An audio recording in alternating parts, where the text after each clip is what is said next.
प्यारे बच्चों, आज हम देख रहे हैं BCom first year skewness chapter के क्वेश्चंस देख रहे हैं विषमता के। ये आपके लेसन जो है वो कितना है, 11 है। और इसमें हम क्वेश्चन नंबर सेकंड जो है उसका पार्ट हम थोड़ा सा देखेंगे। तो इसमें दिया हुआ है, जैसे यहाँ पे लिखा है क्वेश्चन बी, छोटा सा क्वेश्चन है। यदि दो चतुर्थकों का अंतर 8 है तथा उनका योग 22 है और माध्य 10.5 है तो विषमता गुणांक ज्ञात कीजिए। तो दो चतुर्थकों का अंतर का मतलब होता है Q3 माइनस Q1। ये तो कितना है, 8, और उनका योग यानी Q3 प्लस Q1 वो है आपके 22। मध्य का यानी होता है M, वो आपका है 10.5। ये तीन चीजें आपको दे रखी है और आपसे कहा है कि क्या कैलकुलेट करना है, विषमता गुणांक। क्लियर? तो ये J का फॉर्मूला अपने को लगाना पड़ेगा। तो देखें इसको कैसे करेंगे। क्वेश्चन आपके सामने मैंने रखा, सॉल्यूशन में देखें। तो फिर बच्चों ये तीन संख्याएं हमने वापस लिख ली हैं जो गिवन थी। अब आपसे पूछा कि कोफिशिएंट कैलकुलेट करो, है ना। तो उसको हम बोलते हैं J और Q।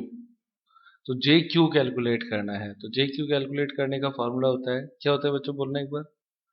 Q3 माइनस Q1, आगे तो ये होगा Q3 plus Q1 minus 2M upon Q3 minus Q1। ये बाउले का गुणांक है, ये इसका फॉर्मूला हो गया।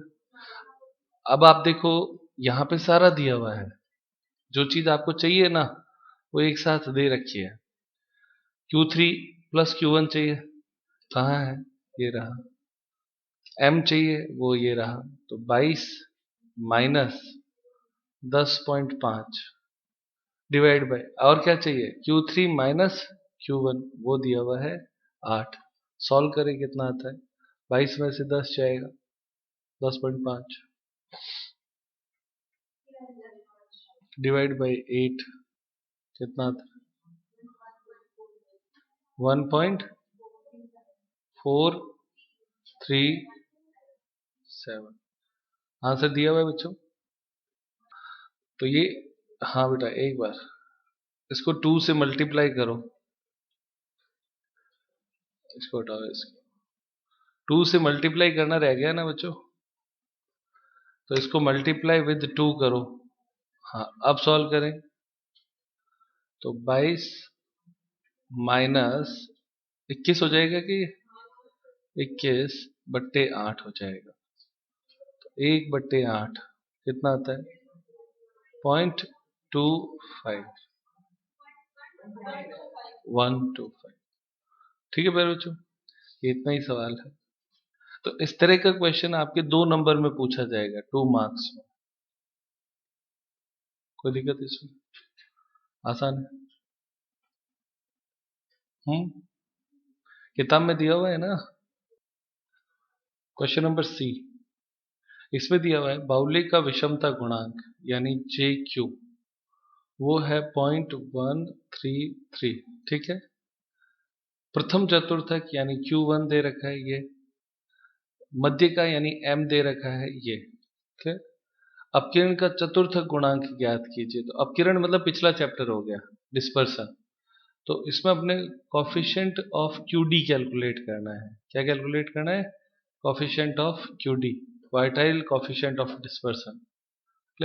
अब इसमें हमारे पास Q3 नहीं है, तो पहले हम Q3 कैलकुलेट करेंगे और Q3 जब आ जाएगा तो हम कोफिशिएंट ऑफ QD और QD दोनों ही कैलकुलेट कर देंगे।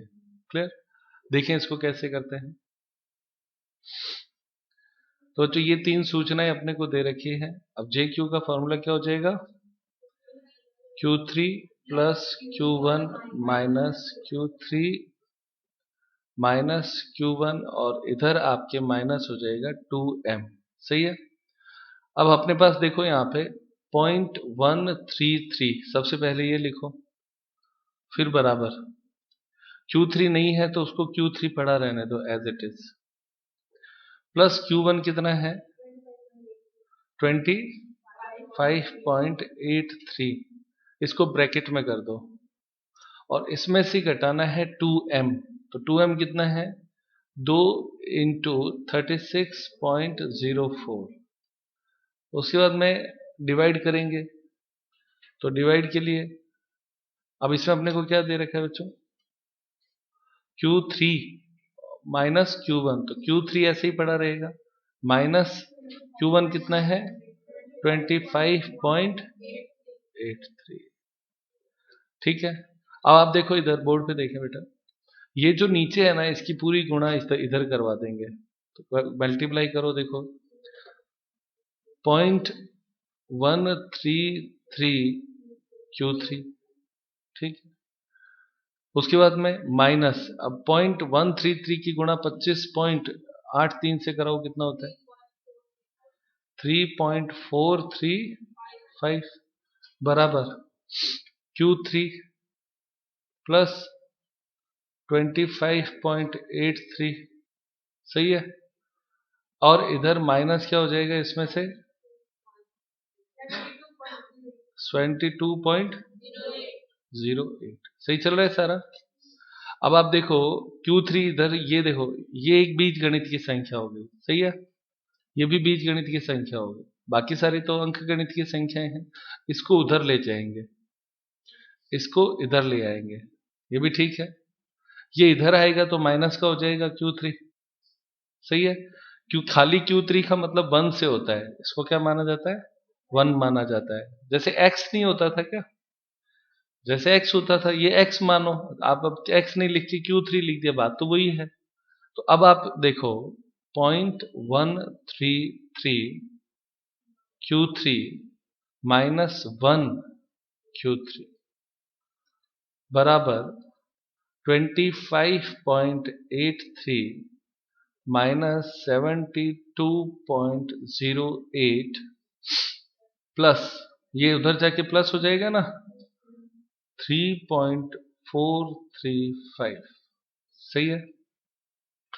अब आप इसमें से इसको घटाएंगे तो एक में से 1.133 जाएगा तो कितना बचेगा माइनस का 0.13 घटाने पर 87 आएगा, 1 में से 0.133 घटाओ ना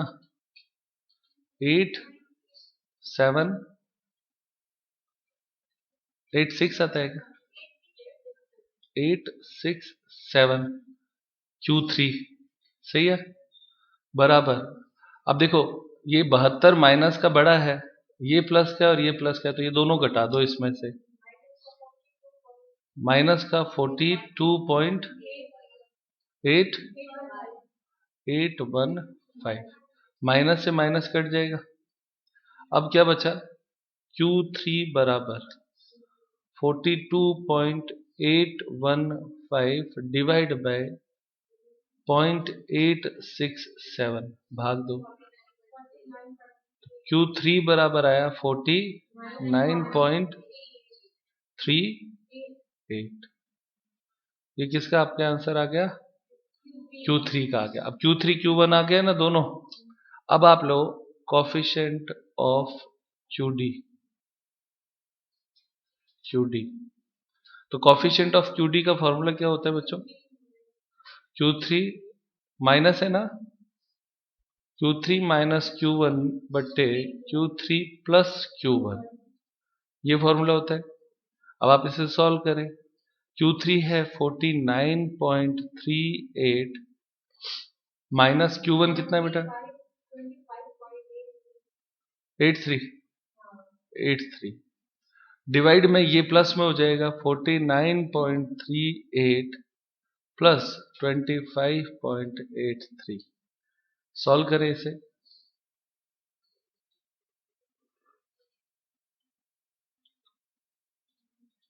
इसमें से इसको घटाओ पहले, कितना आता है मुझे बताओ ना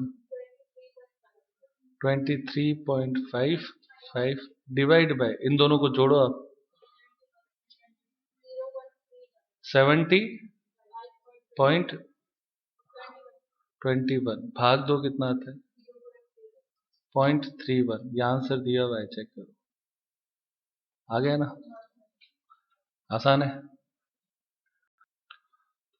क्वेश्चन नंबर 3 इसमें दिया हुआ है, निम्नलिखित सांख्यिकीय तथ्य दो आवृत्ति वितरण से प्राप्त किए गए हैं। ठीक है, जो एक फैक्ट्री के 1515 मजदूरों की ऊंचाई और वजन से संबंधित है। बताइए कि किस वितरण में विषमता अधिक है। तो विषमता शब्द यानी स्क्यूनेस हो गया, ये रहा। तो स्क्यूनेस कैलकुलेट करना है। अब जब भी तुलना करनी हो, है ना, तो तुलना करनी हो तो ये बात मान के चलो कि कॉफिशिएंट कैलकुलेट करना है। कभी भी पूछे ना किसमें ज्यादा विषमता है, कौन अधिक स्थिर है, इस तरह के जो प्रश्न आते हैं हमने पहले भी देखे थे, जिस दिन रूल्स पढ़े थे तो समझाया था ना।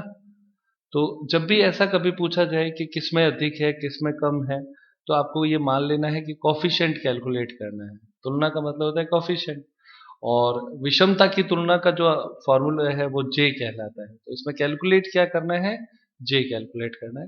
अब देखो इसमें हाइट जो है वो एक सवाल है और वेट जो है वो दूसरा सवाल है। क्लियर। मीन यानी एक्स बार दिया हुआ है, मीडियन दिया हुआ है और स्टैंडर्ड डेविएशन दे रखा है। तो कल हमने सवाल किया था इसका, J is equal to 3x bar minus m upon standard deviation. तो हम फर्स्ट इसके लिए कैलकुलेट करेंगे, हाइट के लिए, फिर हम वेट के लिए कैलकुलेट करेंगे, फिर जिसका आंसर कम या ज्यादा आएगा उसके आधार पर बताएंगे कि कौन सा। देखो इसने लिखा है which show the distribution shows greater skewness, किसमें अधिक विषमता है। तो जिसका आंसर बड़ा आता है उसमें अधिक विषमता है, जिसका आंसर छोटा आता है उसमें कम विषमता है। ठीक है ना। तो स्टार्ट करते हैं इस क्वेश्चन को। देखा बच्चों सभी ने, क्वेश्चन की संख्याएं आप नोट कर लें, स्क्रीनशॉट ले लें। प्यारे बच्चों, पहले हाइट। तो हाइट के लिए हमें जे कैलकुलेट करना है। तो इसका फॉर्मूला क्या होता है बच्चों, 3x bar minus m upon standard deviation. तो 3x बार कितना है बोलना तो बच्चों, 67.92 माइनस मीडियन है इसका 68.02 डिवाइड बाय स्टैंडर्ड डेविएशन 2.43।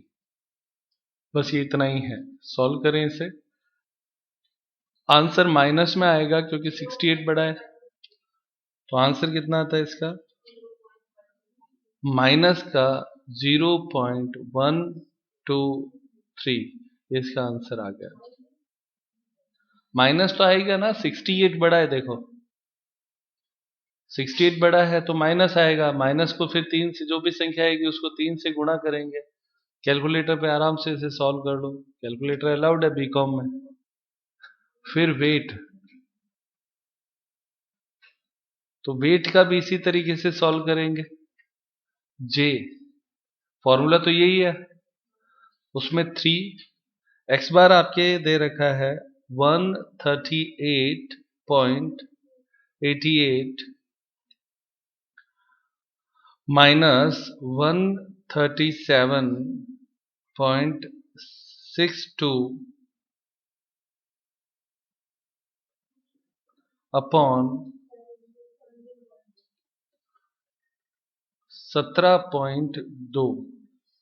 यही सेम फॉर्मूला बच्चों यूज किया है हमने, यही फॉर्मूला इसमें भी है। तो इसे 0.21 लिख दो, किताब में 1 ही दिया हुआ है।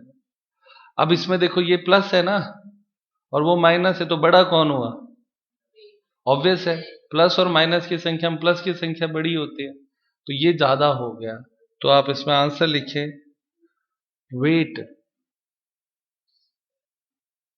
वेट इज मोर स्क्यूड,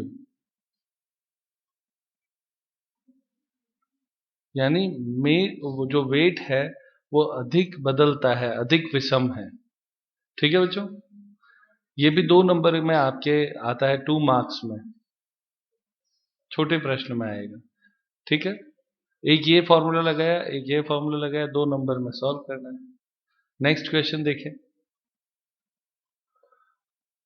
प्यारे बच्चों, देखें क्वेश्चन नंबर 4। इसमें दिया हुआ है निम्नलिखित वितरण 2 फैक्ट्री की मजदूरी से संबंधित है, जिसके आधार पर यह निष्कर्ष ज्ञात किया गया कि दोनों में विचरणता और विषमता समान है। इस कथन की सत्यता की जांच कीजिए। तो कुल मिला के अपने को अब वही 2 में दे रखा है, तो जे कैलकुलेट करना है। जी मतलब कॉफिशिएंट कैलकुलेट। जब भी तुलना की बात पूछी जाए तो अंडरस्टूड है कि कॉफिशिएंट होगा। अब उसके बाद में फैक्ट्री ए एक सवाल हो गया, फैक्ट्री बी दूसरा सवाल हो गया। एक्स बार सबसे पहले दे रखा है, फिर जेड दे रखा है, फिर वेरिएंस दिया हुआ है। तो वेरिएंस दिया हुआ है तो हमें तो एस डी चाहिए, तो एस डी चाहिए तो इसका अंडर रूट कर देंगे। तो जब आप वेरिएंस का अंडर रूट करते हो तो स्टैंडर्ड डेविएशन आ जाता है 10 और 10, यानी ये एस डी हो गया, ये भी एस डी। याद रहेगी ये बात, ये हमने फॉर्मूला लिखा हुआ भी है। जब फॉर्मूले लिखा है तो ये बताया था कि अगर आप उसका अंडर रूट कर देंगे तो एस डी आ जाएगा, और इसका स्क्वायर कर दोगे तो वेरिएंस आ जाएगा। तो इसमें देखो लिखा भी है, स्टैंडर्ड डेविएशन है स्क्वायर करते हैं तो वेरिएंस आता है, और वेरिएंस का अंडर रूट कर देते हैं तो एस डी आ जाता है। तो एस डी हमारे पास आ गया है दोनों का। सॉल्व करते हैं इसे।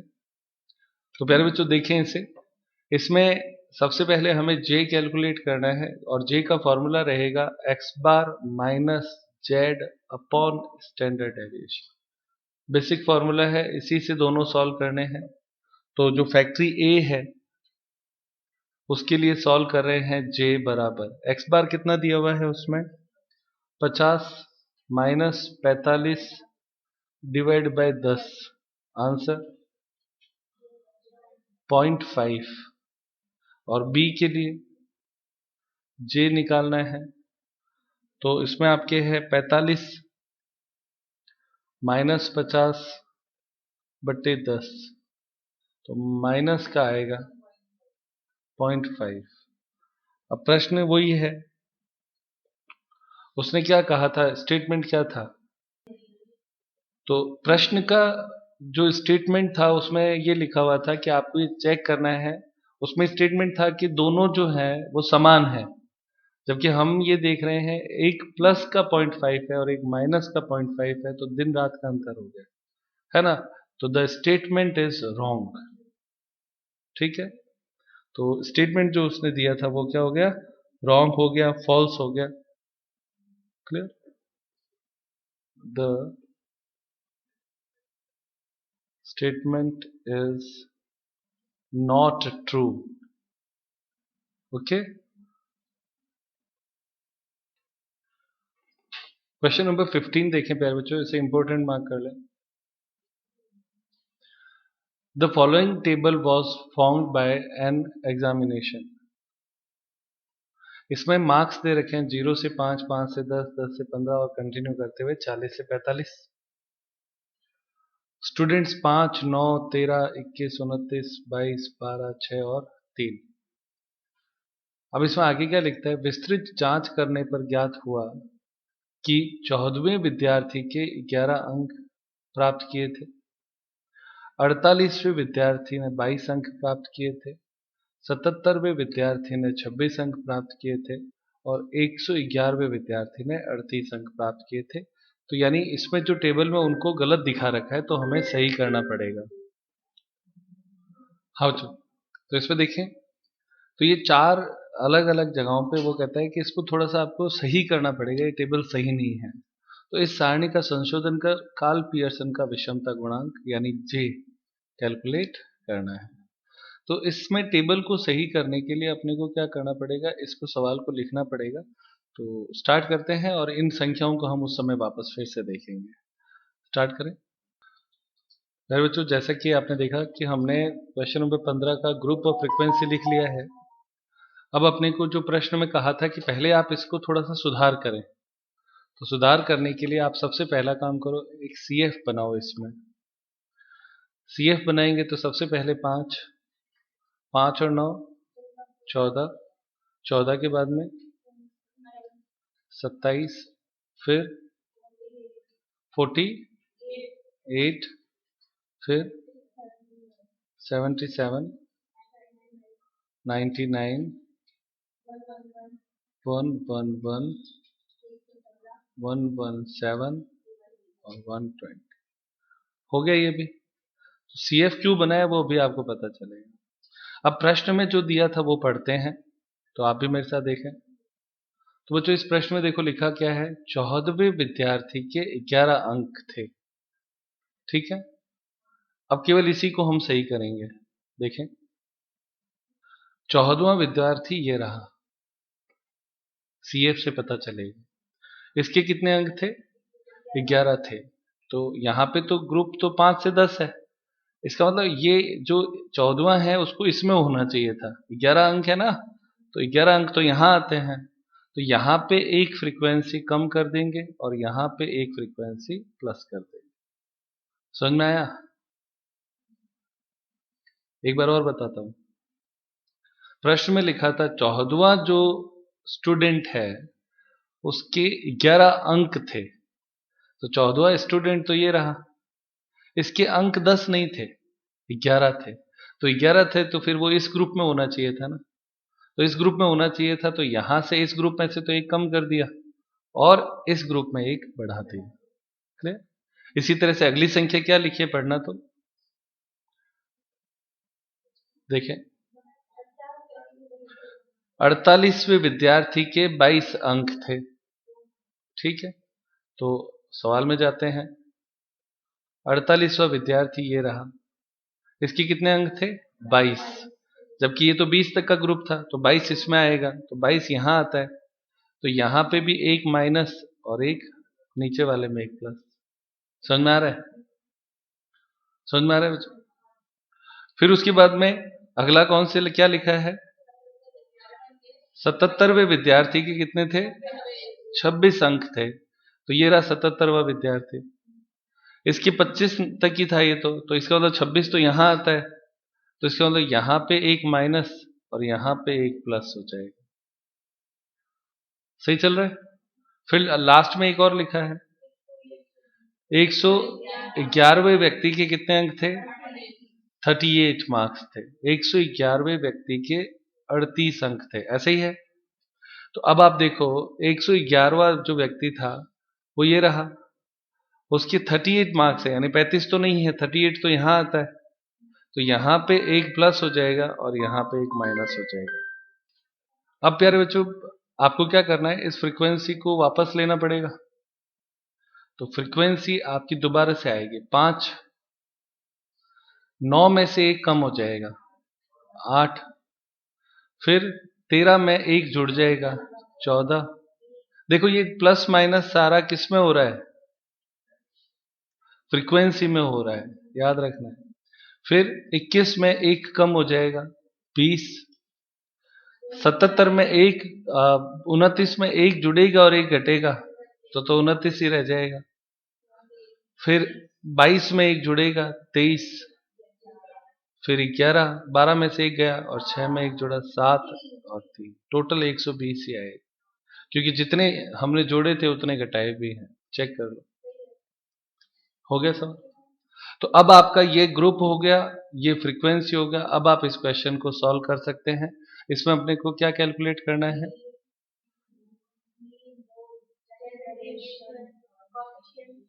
जे कैलकुलेट करना है क्या?